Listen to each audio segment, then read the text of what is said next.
Today, child pedophile, rapist, pornographer, abuser, and Olympic gold medalist Dr. Lawrence Nassar was sentenced from 40 to 175 years in prison. What a range. I hope on my next speeding ticket I get a $40 to $175 fine. What kind of logic, what kind of weird thing are we supposed to even. You can't even make a number? I said, this is the perfect judge for this case. The perfect judge for this case. Why? Because she escaped from Madame Tussauds museum and didn't melt before the trial ended? She couldn't even. What a range. And then she makes a personal statement at the end of the trial. I think a judge should be a silent governing body. When that Supreme Court judge said something about Trump during the election, everyone exploded on her. And then this judge, in this Nassar case, says, well, it gives me great pleasure to sign your death certificate. Whoa, that's a little. Did we hire you off a FetLife website? That just seems very odd to me. I mean, I know it's for the media and stuff, and I know it's like she's trying to make a strong sentence for the people there, but like this judge wasn't abused in this case. She wasn't involved. She was hired to be a silent governing body. The fact that she has this emotion behind her almost makes it seem like, oh, you can't be impartial. You should say guilty, not guilty. Here's the sentence. Not, I get great pleasure out of signing your death warrant. It's like, now you're like, that's like masochistic.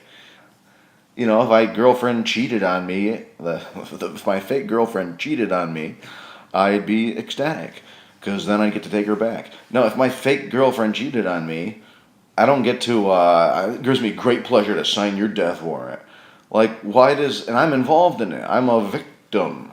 Why would doesn't that bother anybody? If a judge should say that. If she can't, then a judge. If she can, then a Supreme Court judge should be able to say something, even if it is during an election. Why couldn't she? She's actually providing insight into her thoughts about the government. She's on the Supreme Court. This woman's a judge in Michigan who, there's a point made.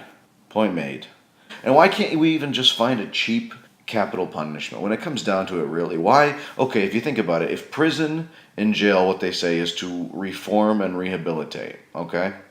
Some people would say a guy like Lawrence Nassar can't be reformed and rehabilitated. So there's my point already. But say he can. Say Larry Nassar can be reformed and rehabilitated. Say he does get reformed and rehabilitated. By the time he is, it doesn't matter. He's going to be in jail forever. So even if he's reformed and rehabilitated, wow, we've built a model prisoner. That's the best scenario, is that you can build a model prisoner.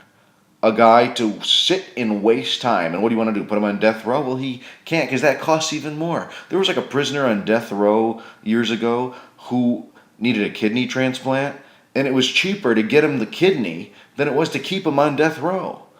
There's people who need kidneys all over, and they're going to get this guy a kidney because it costs more to keep him sitting in a cell to be a model prisoner. I mean, I know we don't do the cruel and unusual thing in that language. I guess we don't do it, but can't we do a smart and prudent thing too? Can't we use smart and prudent punishment? Why, we don't need to be the Chinese and send the family the bullet, but why does it take 3 doses of these chemicals that might not even kill them, and everyone has to pull a different lever? And, there's people who want to. I'm not the first person to say that. There's people that want to kill. Just there's people. We don't do that in this country. We do that. And we do that in so many different ways that I'm not going to try to act like some renegade and talk about it. But the fact that we just can't have a cheap capital punishment system, and that the goal is to build him into a model prisoner. The real goal, I guess, is for his victims to get him sitting behind bars. But we just keep what? We just keep putting all the worst people in a building until when? Until either they get out or hopefully die. You know how long it takes them to die? They get the same meal every day. Their body becomes accustomed to that cornbread mush. They're around the same people. Only the same colds and germs go around. They're just lifting weights to get stronger and stronger, sleeping all day to get their immune system stronger. If they do get out, they turn into a one-man wrecking crew. And I feel hack saying this, because this just sounds like this is not even like coming off any deep part of me. This is just so obvious. Smart and prudent punishment. Cruel and unusual punishment. Weren't we playing like Barney for people in Guantanamo Bay all day? Weren't they blasting Metallica all day to the terrorists? So they found out that Metallica was the thing that would drive them insane the most. And then I would think that's the most dangerous place to be if they ever get out. The first thing they were going to want to bomb. Who cares about the UN anymore? They're going right to the Energy Festival to get Metallica. I don't even know if Metallica is a band anymore.